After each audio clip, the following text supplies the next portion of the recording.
Felt absolutely like insane. Like, is this even possible? Yeah, life changing. To the police, and they got sent to jail. My dad bought me a gym set, so I was like, I'm going to start using that. Welcome back. We're here today with Michael, but you also go by Marcus as well. What's the deal with that?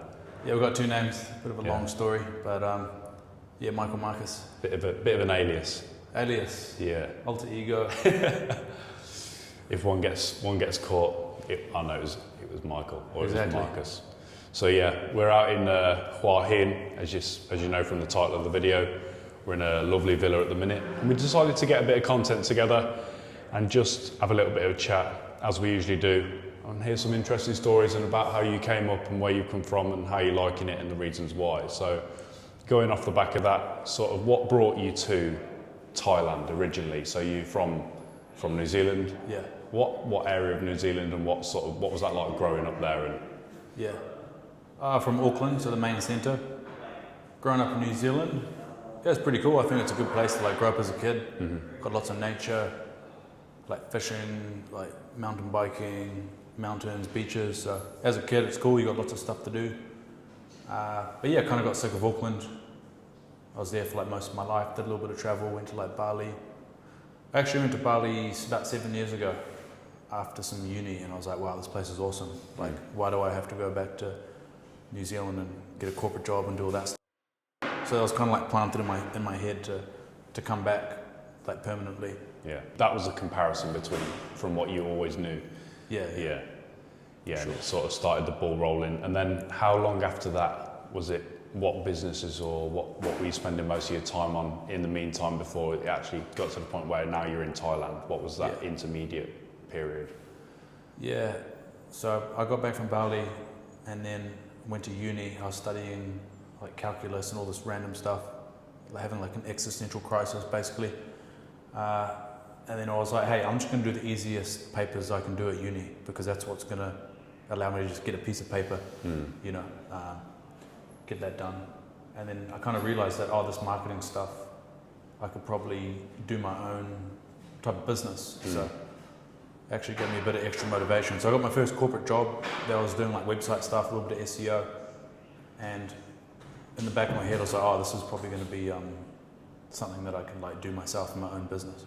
So throughout the 5-year like marketing career, I was always working like after work, like trying to figure things out. Like how can I make more money? How can I get clients? So it was quite a long time, working. Most Saturdays I'd be working. I worked like every Saturday leading up to actually leaving. But I was only making like $1,000 a month for 5 years, maybe 2K. So like nothing really sustainable over that 5-year period. And I was like, I need to dial this up if I'm gonna actually make this sustainable. So I think what I did, which is what I recommend a lot of people do, was just book a ticket. So I was like, hey, I'm turning 30 soon. I need to like make this happen, or I'm just going to be in this office forever. So I just booked that ticket 6 months out, and then, we were talking downstairs with the guys about that book, Robert Greene book, 22 Strategies of War, and one of the chapters is called Death Ground. So if your soldiers are positioned in a place where they've got no choice but to fight or die, basically, that's when like they do the best work and fight with the most like valor. So that's essentially what happened with booking that ticket 6 months out. So that's when I started really taking things like really seriously. I stopped partying and just focused completely on business. Like it was an absolute grind, like 40 hours a week at work, go home, go to the gym, and then 2 hours on the business, and then wake up early on Saturday and just work the entire day, and Sunday just rest and then repeat. So we're in the absolute trenches. That's where the best work's done. I think a lot of us face out here that people sort of don't really talk about it, because I don't know whether there's like this like masculine facade that people keep up, but a lot of people that are out here, that their income is solely based on how much they can actually do. And a lot of people get caught in the trap, especially young guys initially when they first move out here. They get caught in the pleasures of anywhere they are, and sort of become relaxed and think it's just this big holiday. But like you say, if you frame it in your mind that you're at war and this is life or death, then that's where the real progress comes from. You still want to kind of enjoy yourself a little bit, like see Thailand, like you know, you've been to Bangkok, like Hua, like it's cool to like see the surroundings. Like you don't just want to like land in Bangkok and go straight into death grind, but you've obviously got to find a balance for that, and that depends on the person. You know, how much savings has the person got, how much income have they currently got, and that's going to influence how much you need to like lock in, or you're going to have to go back home. You know, I saved quite a lot of money before I moved over to give me a buffer. I probably waited a little bit too long. That's probably one of my only regrets in life, is not doing this earlier. But I had a good amount of savings and I had a decent amount of money, about 8K a month. So I was able to like spend one day working, one day sightseeing, and then one day traveling to the next place for the first maybe 2 or 3 months. And I traveled for about a year with that system, and then I was like, okay, cool, let's like really dial things up. So yeah, bit of balance, eh? Yeah. So yeah, I mean, it's good to see the different parts of, like, especially like out here in Thailand, there's so much to see. Yeah. And the connections here are great. Like, you know, meeting like-minded people and sharing conversations like this and putting yourself in the right positions and not just going out to go crazy. You can actually build like a great lifestyle and have good focus, even in places where it can be a little bit more relaxed as well. Yeah. But environment, I've found a big thing personally in my situation. I had that drive back home, but I don't think if I'd moved, then I wouldn't have the urgency, the clock's ticking to actually achieve this thing. If you put yourself under a bit of pressure and, like you say, go into war, then you have to win. For sure. Yeah. Like dial in the health, dial in project management systems. You know, a big thing that I like to do is like reverse engineer where I want to go. So, you know, just asking myself, what does like a 100K a month version of myself do, and then like start acting like that from the beginning. So 100K a month, Marcus or Mike would do, you know, he wouldn't do this, you know, he'd do that. He'd have this kind of project management system, he'd have this kind of team, he'd be putting out this much content, and then it's just patience. And then one day you wake up and it's like, oh, like here we are. Yeah, I do a bit of journaling. Usually at the start of each year, I like to like goal set. You know, I'm not someone who like checks them like every day. I prefer to work with like more of a vision and like a long-term 1-year goal, and at more of a macro level rather than a micromanaged level. Yeah, in terms of journaling, I've been journaling pretty consistently the last few months, more on like the personal side, like emotion side. That's definitely been really helpful in some ways. I don't really track like I said, I don't micromanage my, you know, how many outreaches did I do, how much content did I do, but just kind of reflecting on how the day was, like just things that I'm grateful for, things that would make the day better, things that would make tomorrow better, and something cool that happened. That's like a 5-point journal Tim Ferriss talks about, which is nice and simple, easy and fast. But I think there's a lot of benefit. I've seen some good results from it, even if you look back at it as a record of sort of how your mental state was, because what you don't realise as well, after you do journal, you realise sort of how much your mind changes, but you don't notice because you forget how you were feeling in that exact moment because there's just so much to remember. Yeah. So going back to like a journal, even like 2 or 3 weeks ago, you're like, oh, I was worrying about that. It's like so insignificant. For sure. Like, why was I even bothered? So then it sort of settles your mind out about other things. It's like, you know, what's really important? Yeah. What's actually helping me? And then you can use it as reference and sort of just to get your head out onto the page as well, because maybe if you're moving abroad and you're living on your own, and you may be communicating or meeting up with other like-minded people, things like this, but if you're spending a lot of time alone, you can get inside of your own head. Oh yeah. And especially if you're consuming a lot of content, like growth content, or you know, you're seeing adverts, or you're on Instagram a lot and you're posting and you're consuming like these videos of people's fantastic distilled lives, and it can just get inside your subconscious and make you want things that you don't actually need. So I think journaling, and you agree as well, it's quite beneficial to keep your mindset straight. Definitely. So, do you do any sports as well? Because you do a bit of Muay Thai to sort of keep the fitness up and. Yeah, mainly fighting in the gym at the moment. So Muay Thai 4 days a week, and then 2 gyms. Yeah. Nice. Switch it up a bit. Yeah, I like the Muay Thai stuff. It's feels like almost like a dance kind of thing. I'm like very present when I do it. It's good to get punched in the face every now and then as well. Yeah, as you can see. Yeah, just sparring yesterday. Yeah. We dropped on the first. Well, it was my first time sparring Muay Thai. I used to do a little bit of kickboxing as a kid at sort of a bit of a commercial gym for like just people that are growing up, and do a little bit of light sparring. So it's nice to get the kicks back out again. Yeah. Because I've just been doing boxing at home really. Yeah. But I feel like I was wasting my potential with not using the legs. So Oh, for sure. I appreciate you inviting us along, and you always find at gyms as well, you get those type of people that they're just there to it's like you say, it's you're very present. You're just there. Yeah. No one's like on their phone, and people are just sort of just taking punches. And I think it's good for a man to have that. Well, it's good for anyone to have a bit of, like you're saying, you're not playing chess. There's a little bit of risk there. You're going to have to suck it up when your nose starts bleeding, and put a bit of paper towel in and just carry on.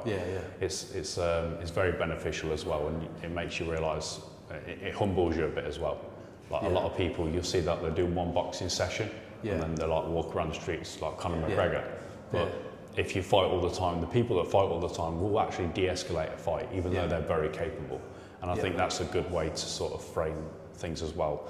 And it shows you that, you are fallible, and you know things aren't permanent. There's a risk to life, and life is like a big battle against everything else, and being able to handle your body as well, the balance, for sure, the fortitude to sort of stay in when there's like 30 seconds on the clock and you're gassed, or you've taken a hit to the liver, and you're like, but that last bit, that's where you really grow. So transitioning onto that, was there anything like outside of fighting that sort of, I think we spoke about it earlier, that sort of like humbled you? Did you have a quick answer that sort of made you realise, I'm actually just a human? Yeah, good question actually. So when I was about 16 years old, I was coming home from a party with some friends. There's about 3 of us, we were all about 16, and then 2 carloads of like early 22-year-old guys like drove up next to us, and they're like, where's the party at, guys? We're like, just finished, it's all over. And then they're like, where's your phone? And like the tone of the voice was like, fuck, this is serious. Something's happening here. And we're like, no, all good. And just started walking off. And then I think 2 of them got out, started throwing some bottles.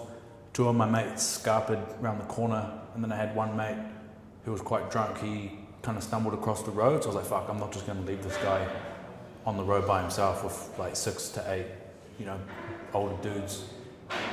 So I kind of ran across the road, trying to keep an eye on the friend. He got punched in the face by a guy. One car like drove up and like skidded. One dude got out and like pushed me up to a wall. I was like, please don't hurt me. He took my hat, he took my little flip phone and my skateboard. I had a bleeding hand for some reason, but no one was seriously injured. And then my mate's dad picked us up and took us to my house, which was quite close, and we were a bit like shaken up. And then the 2 carloads of dudes rolled past, and we're like, those are the guys. And then my mate's dad got on the wheel straight away to the police, and they got sent to jail. And that's what got me into fighting and like gym as well. My dad bought me a gym set, so I was like, I'm going to start using that. And then I started training at an MMA gym in New Zealand. So I've always loved like UFC and fighting and stuff. And I think every generation of like man has had to like be capable in like war, except this generation. So, like the Vikings, Spartans, like I love all that kind of stuff. And I just like try to embody that by doing like Muay Thai, just to get a taste. Like every generation's probably had to go to war, and put their life on the line. So, that's part of the reason I did a fight in Thailand, just the one, to kind of get a taste of what that could have been like. And, when you sign to do a fight, like you're locked into that date, and like emotions come up, like fear, anxiety, stress and stuff, but you just realize that you have to just prepare as good as you can. Prepare for war type thing, like train hard, sleep well, recover. like dial in, like manage stress, everything. So after the fight, it was really a great experience to do that, and then just apply all those learnings into business as well, and like take that energy and like drive and like the want to like conquer and apply that to like business. Yeah, you're basically like manufacturing adversity. You're basically giving yourself a taste of adversity every day to make yourself stronger. So when the real adversity comes around, you're like, oh, it's just another day. You can just handle it so much better. And it's just mental fortitude and just knowing that you can solve a problem if it comes around. In the West, like as long as you don't do an absolutely terrible job at your job, like you're still going to be able to eat, you're still going to be able to, you know, make an income. And it's almost like there's like an embryo or like a womb around your existence where, you know, you have to really, really fuck up to not be able to meet your basic needs. And it's just, I don't feel like it's like a true experience of being like a human. Like there's no uncertainty, there's no like risk, there's no like kind of ups or downs or much excitement, I feel. Everyone's experience is different, but I feel like out here, when you're kind of fending for yourself, you know, it's all on you. Like, did you work hard on your business today? Did you make money today? Like, did you train, etc. It feels like you feel more alive. I used to go to sleep, like I used to wake up in the middle of the night sometimes back in my corporate days, and just feel like there was like a part of my soul was missing, or like the DMT, like, you know, when you're sleeping, like you're just thinking from like a different plane of view, and it's like there's just like this desperation or something was missing. And I feel like being out here has been so good, and I've grown so much in all areas, because it's just real life. It's like you're in the video game now, like you're in the Skyrim game now, you're in the Warcraft game, you're leveling up all your areas, and what's that quote? It's like the price of comfort is disappointment, or the price of freedom is uncertainty. So it starts now. I mean, it starts every day. Every day is a new day to start. So if you've not made any progress towards it now, I mean, it doesn't mean that you can't not today. Like, all it takes is to make your bed before you get out, go, you know, out in the morning, or tidy up before you leave, and you come back to a clean house. It's just that subtle change in mindset, and day after day you can do these little habits and bring yourself to be more present. And I mean, it's probably the same for you, just seeing the other guys at the construction site or at the office that are a bit older than you, and you just kind of see a reflection of yourself in them, like as like a different path, like that Fight Club analogy with the Tyler Durden and then the Edward Norton. Edward Norton is the guy who's just working in the corporate job, and then Brad Pitt's the alter ego, or the other path of taking, like following your passion or your dream. But it's tough at the start. Like if you would have talked to me like a couple of months before leaving New Zealand, like I wouldn't have not believed at all what was possible, and that's always the toughest part. There's a good quote in Napoleon Hill, Think and Grow Rich. First one, it seems impossible, then it seems improbable, and then it becomes inevitable. So most of the time throughout the journey, like for me, the 7-year journey, 5 years was this is impossible, and then there was maybe a 6-month window of this, it could be probable, after I joined some community and like network and like mentorship stuff, and then it was it's just going to happen. It's inevitable. Inevitable, the last stage, and then it's just like exponential after that.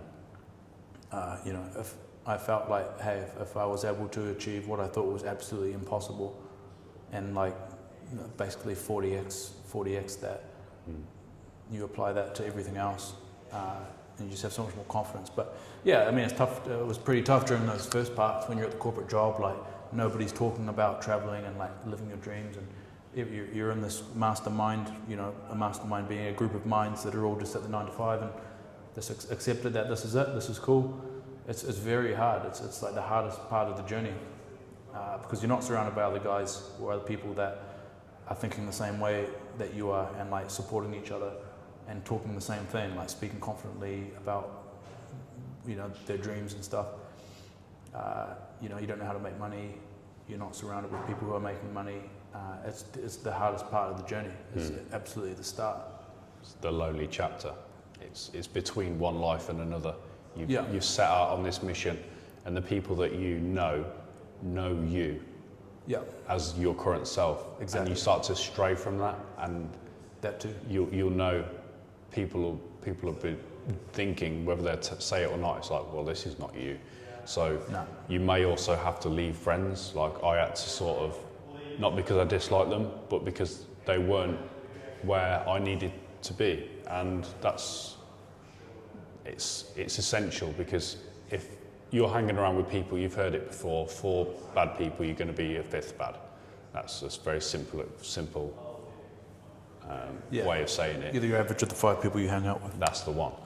So you're in between leaving that average, and then you're in the middle between that and the people that you want to be around. But you're not quite at the point where you can sort of hang around those guys and be included, because they're all doing their own thing.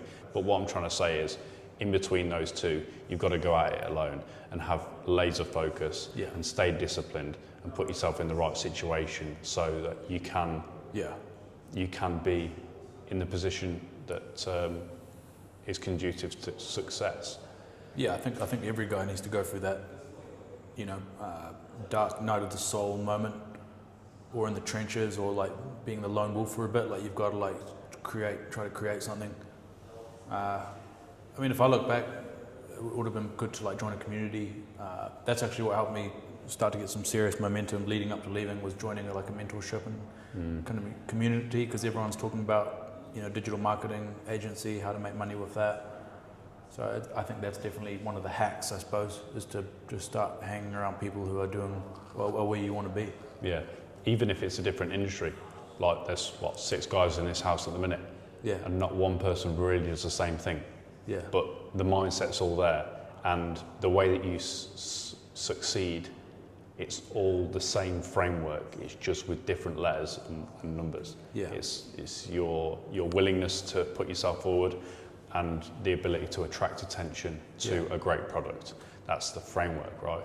Yeah. And being around the people that are doing that, that's the fastest way to learn. I mean, if you're not in a community and you're watching this and you want to be around like-minded people, it's a game changer. Yeah. It literally transforms your life. And you can also be in a community and not make use of it. So I joined the community about 2 years ago. Yeah. Quite early in its conception, and I sort of took it for granted. Yeah. And didn't really use it to my full advantage, although I had priorities to learn my in-person 9-to-5 role, because I knew I could learn so much from that, like the communication skills that allow me to talk on camera, the confidence to go up to people and speak to them without even knowing them before, and just have that skill growth outside. But to loop back to the point, the people you surround yourself with is really important. So if you're and ahhing about, doing this thing, the best thing you can do is put yourself around the right people, or hone in on someone who's doing exactly what you want to do a few steps down the line, and just get in with them, pay them every penny you've got, because you'll make it back. The more you pay them, the better, because you value what you pay for. Yeah. Mentorship's been absolutely one of the key things that's enabled me to take serious steps up. And I guarantee if I did those same mentorships and paid $100, the results absolutely wouldn't have been the same. So yeah, it's the amount of value you perceive it to be as well, the amount of perceived investment. Yeah, so it's a crazy thing as well. And that's the thing with high ticket. People are like, well, this guy is scamming people because he's charging so much. It's like, no, it's like what it does, it filters out the people who aren't serious.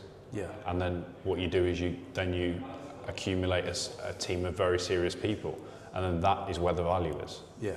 That's the value. And you're also, through high ticket, you're paying people who have done it to tell you exactly how to do it. Which at the time felt absolutely insane. Is this even possible? Yeah. Life changing basically. So that was an absolutely great investment. I don't know where I'd be if I just kept trying to figure it out myself.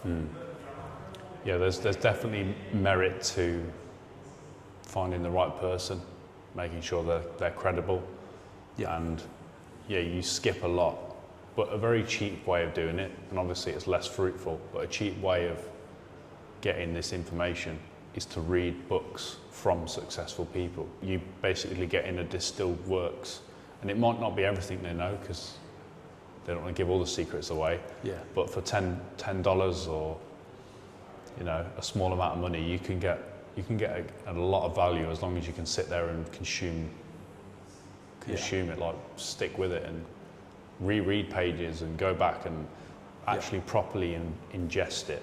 Yeah. But yeah, when you invest so much into it like you did, and like we all have put so much into like moving out here, and you basically betting everything on succeeding, that's when the real growth happens, because you actually like have no choice. Obviously there's always a choice to go back to your old life, but we all came out here for the reason that we didn't want that life. So it's all or nothing really. Oh, for sure. So we've talked a lot about the past and the present. Yeah. Going forward, where do you see yourself? Do you see yourself sticking around in Thailand for an extended time, or do you want to travel a bit more, or is there any cultures that you'd like to visit maybe on a short-term basis? Yeah, I feel like Thailand's definitely a place where I want to establish further. Been here for 2 years now, just absolutely love it. But yeah, got some like backpacking trips planned for like Turkey, Egypt, Morocco, Greece, Athens. So I'd like to, we've gone from New Zealand to Thailand, established here now. Let's keep pushing. Reading Alexander the Great's biography, which is pretty cool to see what he did in terms of going from Macedonia all the way to like India by foot. So just want to explore as much as I can while I'm still young, before I have a family. Yeah, there's a lot of deep-rooted, rich history that even like I'm not aware of in Europe. Like these places have been settled for millennia. It's just interesting to quite a bit of I don't know all of the years and stuff, but the history of all this sort of stuff and the conquests and the battles. Oh, for sure. And you're walking on the same path as these great people. That's quite interesting, and that might be a good read actually, at Alexander the Great's. Yeah. Is it a memoir, or is it a biography, or is it a collection of diaries and biography from his close associates. Awesome. Yeah. Have you done much of Europe at all, or travel? So I like sort of the Balkan area. I've done a few trips to the Balkans, which is like Croatia, Montenegro, Bosnia, Slovenia, that area in between like Italy and Russia, sort of that area. So it's got a lot of history there. Recent conflicts, and what I find interesting is when you go to a place and they've had a recent, even if it's in one generation ago, still fairly recent, that the mentality and the personality type stick from like that cold sort of time. It lingers in the air. You can feel it as you go into a place. Say like in the UK, you can tell not a lot's gone on there for a long time, because everyone's sort of just too relaxed. Over there, people, from how I see it as an outsider that spent a short time there, is people are still like grateful that shit's not kicking off. And it's sort of settled. So, and the landscape, and I'm quite of a nature guy as well. I like from the UK and used to go hiking and stuff and see different places. The nature there is crazy, and just different types of views and the geology of the different places and like along the Adriatic. It's like the sea between Italy and Croatia. Oh wow! And just the difference in wildlife, seeing different types of plants, and if you can go into that sort of like nerdy sort of stuff. But I mean, just exploring and seeing different things. Like I think Europe's a great place to explore, and because it's so not segregated, but because there's so many borders in a small place, there's so many different cultures in a really small area. Even within countries, even within towns only a short distance away, then you get completely different cultures, different accents, languages, and ways of cooking, which is always good. You get to try loads of different food. So I'd say Europe's a good place to go. How are you finding Asia? So far, so good. I did that grind, that Bangkok grind for the first 40 days, and then we're down in Hua Hin at the minute, spending a little bit of time out of city. It was a bit of an impulse trip, but with some great guys, and we're all driven and stuff, so there's no real downside to it, I think. It's great to sort of take on these trips when they come at the right time, and this has. So for sure. Seeing a bit of difference outside of the Bangkok city centre. The air's a little bit cleaner. The seems like the attitude of the people's a lot more relaxed. Yeah. People are a bit more chilled out.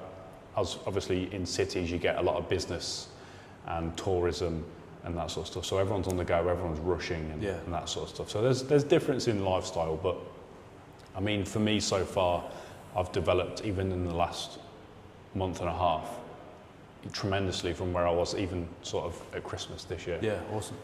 Which is the ultimate goal of the trip, is to grow and to become a better person, to further improve my communication, because you can always get better, and to get out there and actually do something for myself. And see where it all ends up, and just waking up with the intent every day to hit a positive impact, and just growing on that each day. But overall, I think Southeast Asia, specifically Thailand, is quite accepting to foreigners. Possibly because it brings a lot of tourism and like GDP into the country, but as well, from what I understand from their culture and their religion, it's like everyone is just, we're all on this earth to sort of, we're just here, like there's no point fighting, everything's very peaceful. It's like, if there's a little bust up on the road, it's never like, whoa, why did you do that? It's like, oh, sorry mate, like we didn't crash, so for sure, go on your day. So everyone's very forgiving, and I'm sure there's exceptions to the rule, but so far it's been pretty good. There's a lot of respect, and that's it. Thai people like to save face, so they let small things go quite a lot. Every now and then you hear the odd person screaming, like someone like bottles all that up, and then I think maybe 3 times you see people at a market just absolutely losing the plot. But I think that's why part of the reason I love Thailand is because the values of the culture align with my values as well, which is like, respect and like gratitude and friendly. I'm usually pretty introverted, so I like being in a place where people are more friendly, because it helps me kind of just interact with people. I don't know, somewhere like London, when I went there, to be more friendly and talkative, it's almost like a bit weird. So I love it here. Yeah, I think you'll find that in like London, New York, these sort of like business centres. Everyone's too busy to talk. Everyone's sort of like, I've been talking all day at work, I don't want to talk to you now, or like, and then it's like a vicious cycle, because then people are less likely to be friendly the next time. So I agree with you on that point. Like, people are sort of more likely to just have a chat with you. And if you're speaking a decent amount of English, if you don't speak a lot of Thai, then it's okay, because the locals speak a decent amount of English in the city. I don't know what it's like down here. People get by. Everyone speaks English, really. Thailand's so easy. Like, life here is so easy. You've got food's easy, accommodation's easy, visas are easy, meeting other people's easy, fitness is easy. Like, it's just so conducive to like pushing business. I guess you got places like Dubai and like Bali and other places, but I feel like Thailand's great. I mean, you compare Thailand or Dubai, I haven't been there myself, but let's say Thailand versus back home, everything's convenient, so you can just focus completely on getting your income up. And then you can kind of take a breather and be like, cool, well, what should we actually do now that I've got money coming in and I can do what I want to do, rather than having to go to work to sustain yourself. That brings me to another point, another book that I've been reading. I believe it's called 10x is easier than 2x. It's on my list. It's good. I'm listening to the audio book at the minute, and the basic premises of it is similar to what you were saying, is you can focus on the things that really move the needle. Here you can get everything delivered to your house relatively cheap price. Yeah. Like home assistance is very easy, and it's like fairly cheap to come across compared to in the UK and the US. Yeah.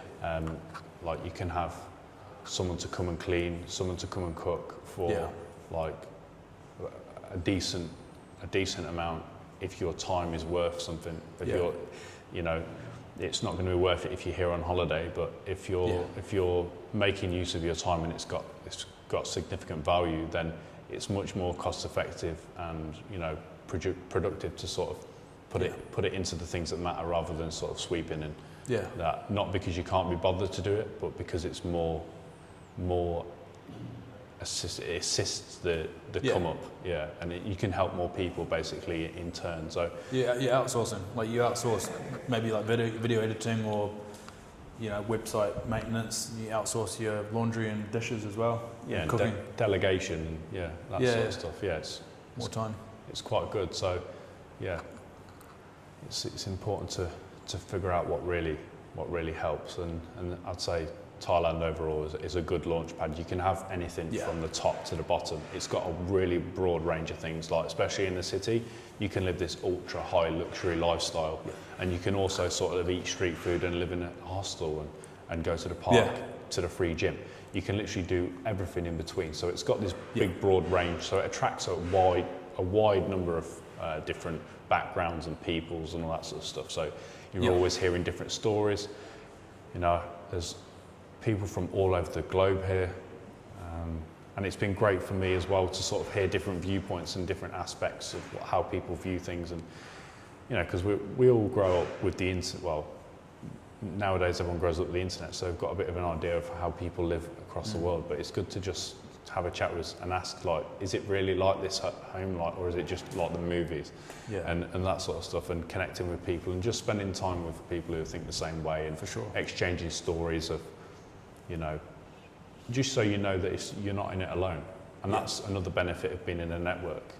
You know, even though you're in your condo or in your villa on your own and you're working on your laptop for a couple of hours a day and you're doing this and you're going Muay Thai and you're interacting with people, but to have that just in the back of your mind, you know that there's a couple hundred guys out there that are also on that grind. Same mission. And you can reach out to them and ask them for advice and, you know, go for food and sort of have a bit of a therapy session, and like guys should do.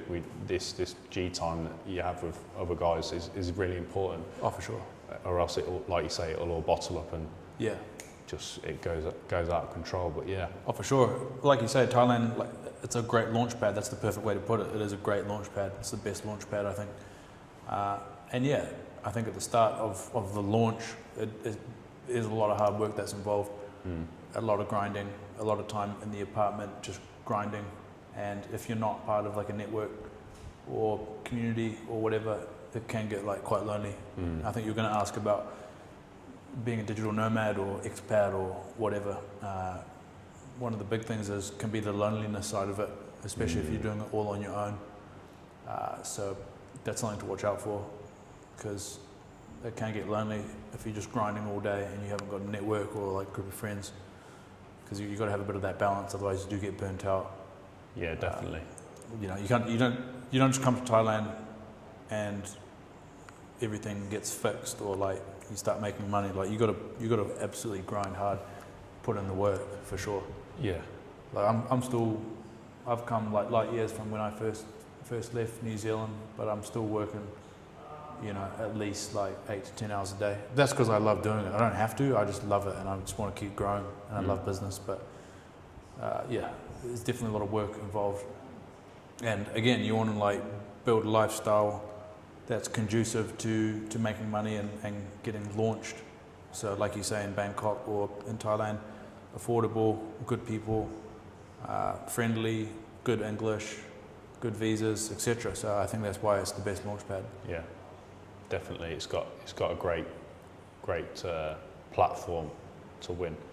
And I mean, if you're serious about things and you're good to people along the way, and you do a bit of planning but make action a priority, then things will sort themselves out, and things won't be as easy as you think. They'll take longer than you think, and they're going to be harder than you think. So Yeah. you have to adjust your expectation. Like we all have this preconceived idea of what Thailand's going to be like before we moved. Yeah. Like, oh, it's going to be this, and every day is going to be like that. And until you're actually out there and you've got past your first 2 months, and you've come to the realization of, okay, this is what this is like, and you realize that a lot of the things that you go into, you don't have an accurate representation in mind. For sure. You assume things, you expect things to be better than they are, and it's all about handling your mentality and expectations. There's a good quote on that. A bad day in the arena is better than a day in the stands. So I think there's something about the grind that I kind of love or enjoy, because I know that I'm building for myself, like I'm building my business, my life. It's funny because when I was back at the corporate job, I'd be staring at a screen for 8 hours, like doing work, like forcing myself to work, and then I'd get home and I'd just be laser focused. On Saturday, I could just work the entire day because like you're building your own thing, and I think that makes the grind that much easier because you're building for yourself rather than building for someone else. Yeah. What's the 6 month thing that you're doing? So I've got a series out at the minute, which I called it 6 months to make it. Yeah. So it's transitioning from normal life to making it, which is all figurative as well. It's a title, but it's got the essence behind it of making that jump. And making it doesn't mean Ferraris and Lamborghinis and villas and all this sort of stuff. It means making the jump. It's having the change, making the change, and starting the new journey. So I'm making vlogs. It's basically a vlog, and just documenting the process and showing from various thoughts and different things and unexpected tasks, and oh, today we've got to do this because this is broken, or we've got to go and find this, and this is the little side quest we're on at the minute, and coming up with stuff. So just showing my journey, and also documenting it for myself in the future as well. So like in 3 or 4, 6, 7, 25 years time, this is what Dad did when he was in his 20s, and or just as a bit of a documentary on my life. And if people watch it and they enjoy it, then great. But it's there to just document, and also to learn how to frame things as well. You learn a lot by doing. Even if you don't know what you want to record, it's best to just flick the camera on and then just post it. Recording 100 videos and never posting them isn't as valuable as recording one video and just getting it out there.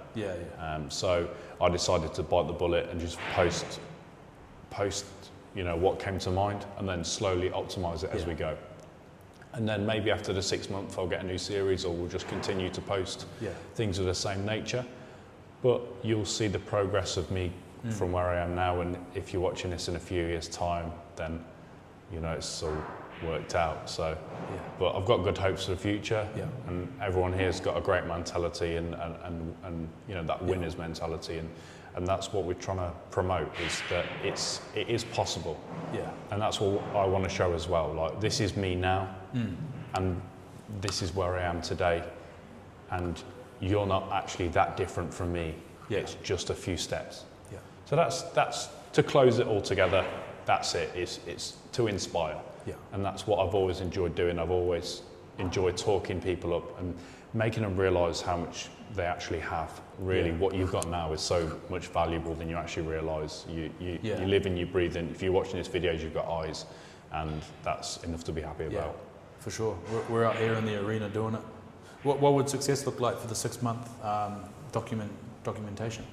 I'd say a successful 6 months would just be able to break even. That's a bare minimum. It's not a 10k a month, a 50k a month. I mean, success looks like one step further down the line. I'm not trying to rush things, although I wouldn't say no to a bit more. But I think having a reasonable goal and then having a secondary target is good. So I don't want to share too much, because of course. it's I think it can also come back and bite you. But I'd say just to be able to live out in Thailand, Yeah, for sure. and anything after that is a bonus, and you Yeah. know, we thought that would make us, Yeah, that's great. yeah, My original, like my vision of success was $1,000 a month, because back when I went to Bali 7 years ago, it was $1,000 a month for a hostel bed, a scooter, 3 meals. So that's just all I wanted. yeah, And then, you know, you make the launch and you just follow the process, the system, and walk the path, and can be surprised where it leads you. yeah. It's achievable. It's definitely achievable if you put the work in and surround yourself with the right people. Yeah, But yeah, I've enjoyed talking. yeah, for sure. I appreciate your time, and I can hear the lads downstairs playing a bit of pool. I want to get a game in, and We'll get a yeah, game in. awesome. But yeah, thanks for watching. If you enjoyed, do all that general YouTube creator stuff, like, comment, subscribe, stick around for more. And if you want to catch you on YouTube and Instagram, where can they find you? You can find me at Marcus V on my personal, on Instagram, YouTube. Got a little bit of YouTube and a bit of Instagram, yeah. Drop me a DM and we'll hang out in Thailand. Awesome. Well, take care. I appreciate you watching. See you next time. Cheers. Awesome, brother. Beauty, that was cool. Wicked. Yeah, nice. No, I appreciate that.